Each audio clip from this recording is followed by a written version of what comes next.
زیر غور ہوتا ہے یا لایا جاتا ہے، عمل پذیر ہوتا ہے for the purpose of earning profit, منافع کمانے کے لیے، تو اسے کیا کہیں گے؟ تو کوئی بھی سرگرمی جو منافع کمانے کے مقصد کے تحت کی جائے گی اسے کیا کہیں گے؟ پرفارمنس، ڈیلنگ، بزنس یا ڈیوٹیز؟ تو یقینی طور پر یہ بزنس ہوگا کیونکہ بزنس منافع کمانے کے لیے ہوتا ہے۔ The owner of the business is known as, جو مالک ہوتا ہے جسے ہم پروپرائٹر بھی کہتے ہیں، آنر بھی کہتے ہیں بزنس کا، وہ کس نام سے جانا جاتا ہے؟ سیلز مین، ایجنٹ، پروپرائٹر یا امپلائڈ؟ تو یقیناً اس کا آنسر پروپرائٹر ہے، یعنی مالک۔ اسے انٹرپرینور بھی کہا جا سکتا ہے، مالک۔ The amount with which the trader start his business is known as، وہ رقم جس کے ساتھ ایک تاجر شروع کرتا ہے اپنا کاروبار اسے کیا کہتے ہیں؟ ڈرائنگ، کیپٹل، اسٹاک یا پرچیزز؟ تو یقینی طور پر اس کا جواب ہوگا کیپٹل، سرمایہ، کیونکہ وہ رقم جس کے ساتھ ایک تاجر شروع کرتا ہے اپنا کاروبار وہ اس کا کیپٹل، سرمایہ کہلاتا ہے۔ جبکہ ڈرائنگ تو ذاتی استعمال کے لیے کاروبار سے پیسہ نکالنا، اسٹاک ذخیرے کو کہا جائے گا، اور پرچیزز سامان تجارت کی خرید کو کہا جائے گا۔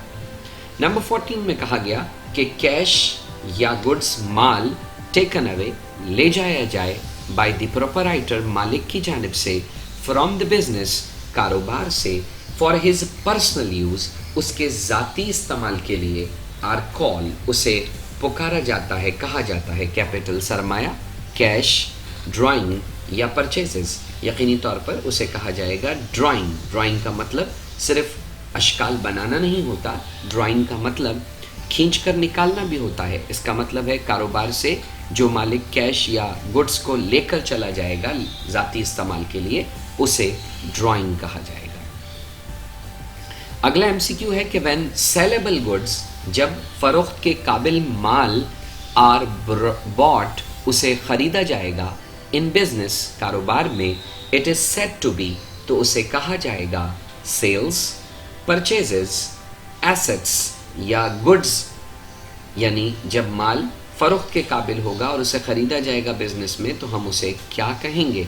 تو یاد رکھیے مال کی خرید کو اکاؤنٹنگ میں پرچیزز نام کا اکاؤنٹ کہا جاتا ہے۔ پرچیزز کا مطلب سامان تجارت کی خرید، یعنی سامان تجارت ایسا سامان جو اس نیت سے لیا گیا کہ ہم اسے بیچیں گے اسے کہا جائے گا سامان تجارت، مرچنڈائز، گڈس، اور اس کی خرید کو جب ہم ریکارڈ کرتے ہیں بزنس میں، جب اس کی خرید کو نام دیتے ہیں تو ہم اسے نام دیتے ہیں پرچیزز۔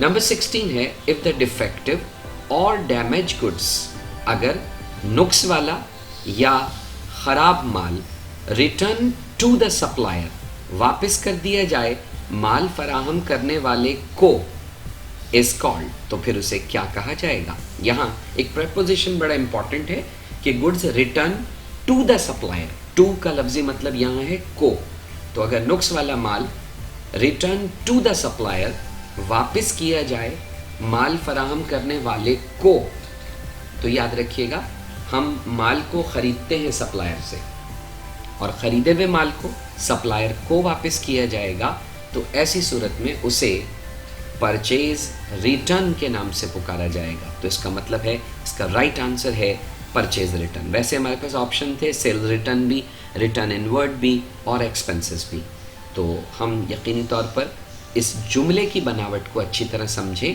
کہ جب نقص والا مال ریٹرن ٹو دا سپلائر، مال فراہم کرنے والے کو مال واپس کیا جائے گا، تو سپلائر سے ہم نے مال خریدا ہوتا ہے، اس کو مال واپس کرنے کا مطلب ہم نے خریدا ہوا مال واپس کیا، تو وہ کہلائے گا purchase return.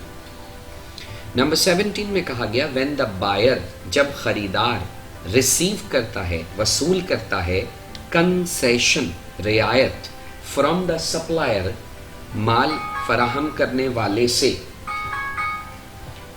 On purchases of goods, مال کے خریدنے پر، اسے نون ایز، جانا جاتا ہے sales discount, trade discount, purchase discount یا ڈسکاؤنٹ ریسیو۔ تو جب خریدار رعایت لے گا سپلائر، مال فراہم کرنے والے سے، مال کے خرید کے سلسلے میں تو اسے کہا جائے گا پرچیز ڈسکاؤنٹ، خریدنے پر حاصل کیا جانے والا ڈسکاؤنٹ.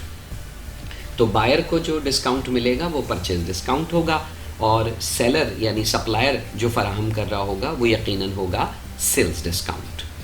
تو ہم کہیں گے کہ مال خریدنے پر جو ڈسکاؤنٹ آپ کو ملے گا وہ ہوگا پرچیز ڈسکاؤنٹ. نمبر 18 میں کہا گیا دا کنسیشن، رعایت گیون بائی سپلائر، دیے گئے سپلائر کی جانب سے، مال فراہم کرنے والے کی جانب سے دیا گیا، ٹو دا بائر، خریدار کو، آن سیل آف گڈ، مال کے بیچنے کے سلسلے میں.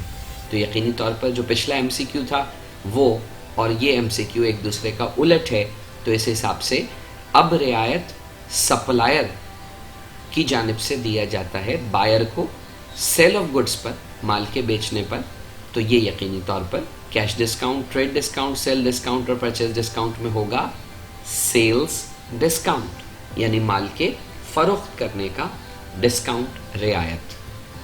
The discount allowed by manufacturer, وہ رعایت جو مینوفیکچرر، مال بنانے والے کی جانب سے اجازت دی جاتی ہے یا ہول سیلر کی جانب سے اجازت دی جاتی ہے at the time of selling goods, مال کو فروخت کرنے کے سلسلے میں، ٹو ریٹیلر، مال پرچون فروش کو، ایز اے ڈیڈکشن، جس میں کٹوتی کر دی جاتی ہے، نکال دیا جاتا ہے، فرام دا لسٹ پرائز، درج شدہ قیمت سے، اور کیٹلاگ پرائز سے یا کتابوں میں درج شدہ قیمت سے، اسے کیا کہیں گے؟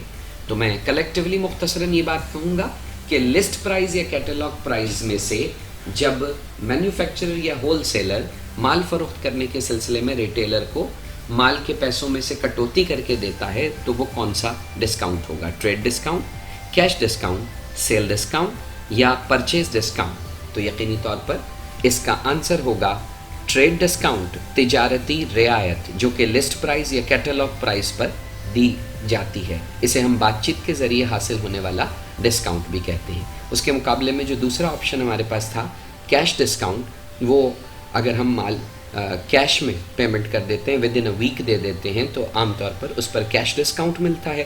سیل ڈسکاؤنٹ جو ہے وہ ود ان مقرر کردہ ڈیز کے اندر ادھار کا پیسہ وصول ہونے پر ڈسکاؤنٹ ملتا ہے، اور پرچیز ڈسکاؤنٹ ادا کرنے پر within a time frame آپ جب پیمنٹ کرتے ہو تو اس وقت آپ کو پرچیز ڈسکاؤنٹ ملتا ہے.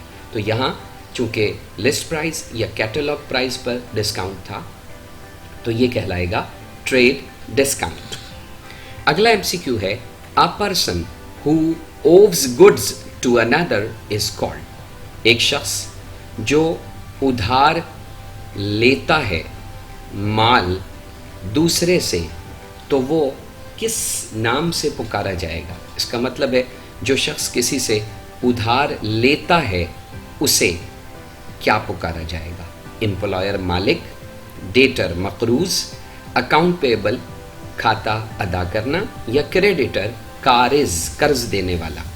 تو یقینی طور پر ایک شخص جب ادھار لیتا ہے کسی سے تو وہ مقروض کہلائے گا یعنی ڈیٹر.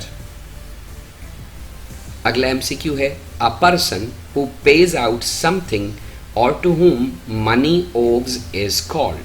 ایک شخص جو کچھ ادا کرتا ہے، کچھ دیتا ہے، یا جس سے رقم ادھار لی جاتی ہے اسے کیا کہتے ہیں؟ یعنی ادھار دینے والے شخص کو کیا کہتے ہیں؟ ڈیٹر مقروض، کریڈیٹر قارض قرض دینے والا، اکاؤنٹ ریسیویبل جس سے کھاتا وصول کرنا ہے، یا آنر مالک.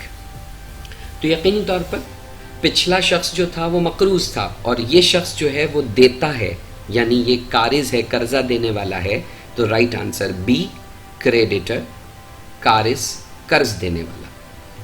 22 ہے the cost of the goods and services used up in the process of obtaining revenue are called. cost لاگت، خرچ، مال پر اور خدمات پر جو آپ استعمال کرتے ہیں آمدنی کمانے کے مراحل کے اندر، اسے کس نام سے پکارا جائے گا؟ یعنی ہم یوں کہیں کہ جو ہم اپنی مال اور خدمات دیتے ہیں تو اس کو دینے کے سلسلے میں اور آمدنی کمانے کے سلسلے میں جو کچھ ہم استعمال کرتے ہیں، لاگت لگاتے ہیں، اسے کیا کہتے ہیں؟ لائبلٹیز قرضہ، ایکسپنس خرچہ، ایسٹس اثاثہ یا انکم آمدنی۔ یقینی طور پر آپ آمدنی کمانے کے لیے جو کچھ لگاتے ہیں کاسٹ، اسے ایکسپنسز کا نام دیا جاتا ہے، یعنی اخراجات یا خرچہ۔ The term expense and expenditure are, جو لفظ ایکسپنس اور ایکسپینڈیچر ہے وہ کیا ہے؟ سیم ان نیچر، ایک جیسا ہی ہے، ڈفرینٹ ان نیچر، الگ الگ ہے، اپوزٹ ان نیچر، ایک دوسرے کے بالکل ضد ہے، الٹ ہے، یا نن آف دی ابو، یا ان میں سے کچھ نہیں ہے۔ And the right answer is different in nature, یہ ایک دوسرے سے نوعیت میں الگ ہوتے ہیں۔ ایکسپنس جو ہوتا ہے وہ آمدنی کمانے کے لیے کسی ایک فائنینشیل پیریڈ کے لیے کیا جاتا ہے، جبکہ ایکسپینڈیچرز عام طور پر ہم ایسٹس کو پرچیز کرنے کے لیے جو کچھ لگاتے ہیں اسے ایکسپینڈیچر کہا جائے گا، اور وہ ایسا مطلب ایک قسم کا خرچ ہے جو کہ کئی سالوں میں اس کا بینیفٹ ہمیں مل رہا ہوتا ہے، تو اس لیے یہ کیپٹل نیچر کا ہوگا اور اس لیے اسے ایکسپینڈیچر کے نام سے پکاریں گے۔ تو ایکسپنس کا بینیفٹ ایک اکاؤنٹنگ پیریڈ میں ملے گا، ایکسپینڈیچر کا بینیفٹ ہمیں کئی اکاؤنٹنگ پیریڈ میں ملے گا، تو اس طرح یہ دونوں ڈفرینٹ ہیں نیچر میں۔ Debtors are also known as, debtors کو کس نام سے پکارا جا سکتا ہے؟ ہم کہہ سکتے ہیں کہ ڈیٹرز کا مطلب مقروض، تو مقروض کس نام سے پکارا جا سکتا ہے؟ تو ڈیٹر کا ایک اور نام، مقروض کا ایک اور نام اکاؤنٹ ریسیویبل، جس سے وصول کرنا ہے، اکاؤنٹس پیبل، بلز پیبل یا پروپرائٹر ہے۔ تو یقینی طور پر اگر میرے پاس کوئی مقروض ہے تو یقینی طور پہ یہ میرا جو مقروض شخص ہے اس سے مجھے پیسہ وصول کرنا ہے، لہٰذا جو میرا مقروض شخص ہوگا اسے میں اکاؤنٹ ریسیویبل سے ظاہر کروں گا کہ یہ میرا مقروض ہے اور اس سے مجھے پیسہ وصول کرنا ہے۔ Creditors are also term as, قارض، قرض دینے والے کو کس نام سے پکارا جا سکتا ہے؟ تو جو شخص مجھے قرض دے گا یقینی طور پر اسے میں پکاروں گا اپنے لیے اکاؤنٹس پیبل، کہ مجھے اس کا کھاتا ادا کرنا ہے۔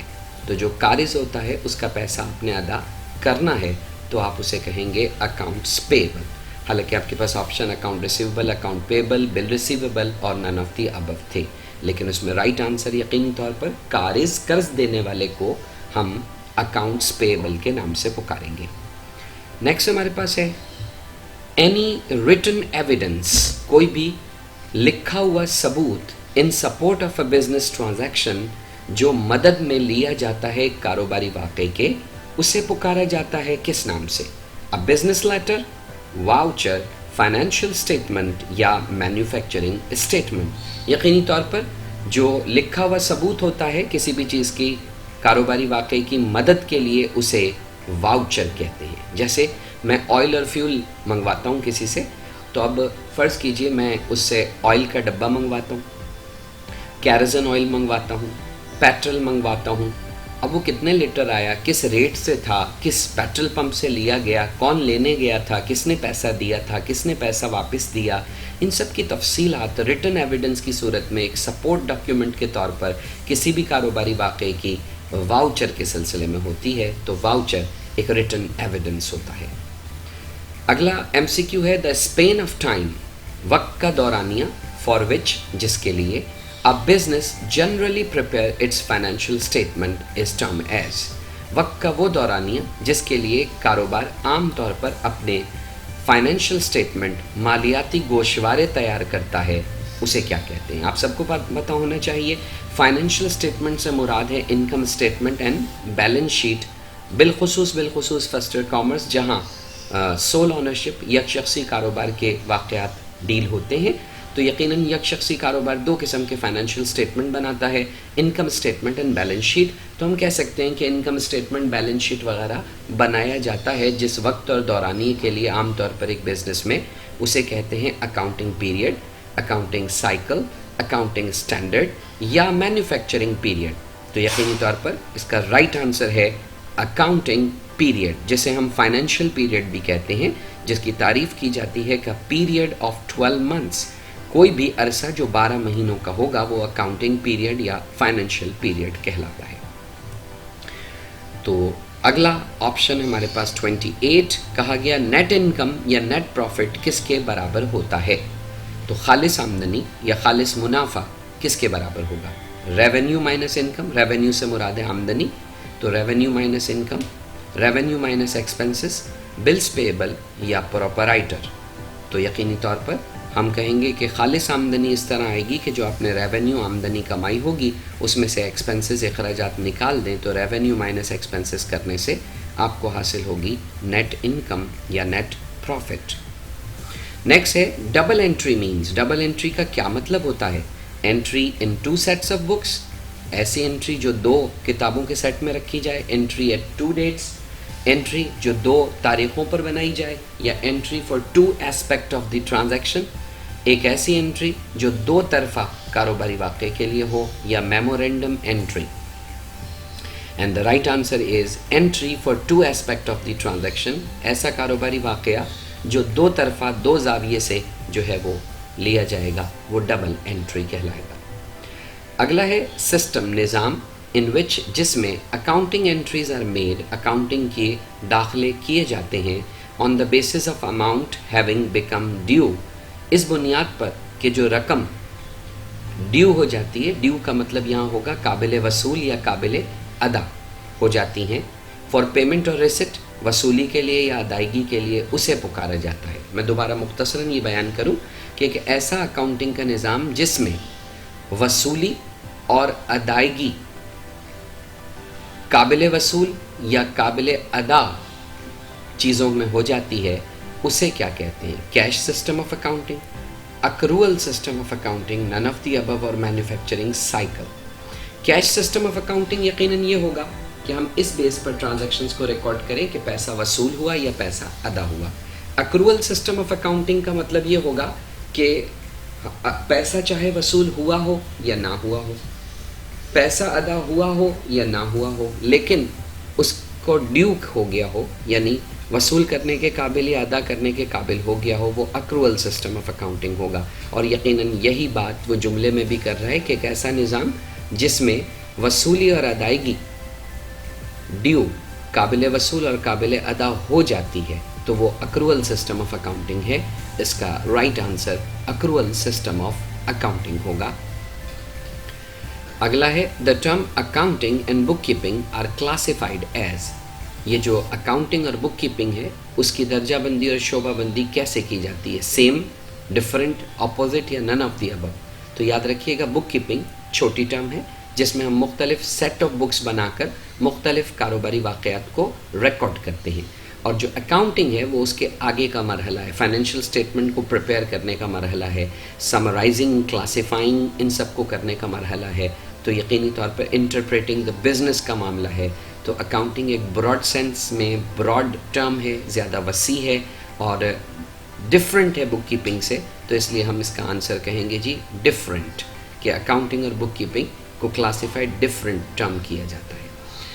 نمبر 32 میں کہا گیا a transaction taking place with an outside person or organization is called، ایک کاروباری واقعہ جو کسی باہر کے شخص سے یا باہر کی کاروباری تنظیم کے ساتھ ہوتا ہے اسے کیا کہتے ہیں؟ انٹرنل ٹرانزیکشن، اندرونی کاروباری واقعہ، ایکسٹرنل ٹرانزیکشن، بیرونی کاروباری واقعہ، پیپر ٹرانزیکشن یا none of the above? And the right answer is یقینی طور پر جب ہم بیرونی کسی شخص سے یا کاروباری تنظیم سے کوئی معاملہ کریں گے تو اسے کہیں گے ایکسٹرنل ٹرانزیکشن۔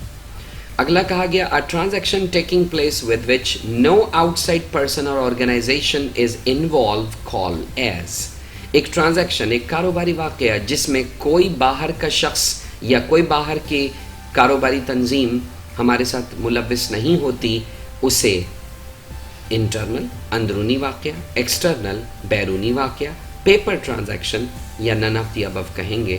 تو یقینی طور پر اسے ہم انٹرنل اندرونی کاروباری واقعہ کہیں گے جس میں کوئی بیرونی شخص مداخلت نہیں کر رہا، کوئی بیرونی شخص انوالو ملوث نہیں ہے۔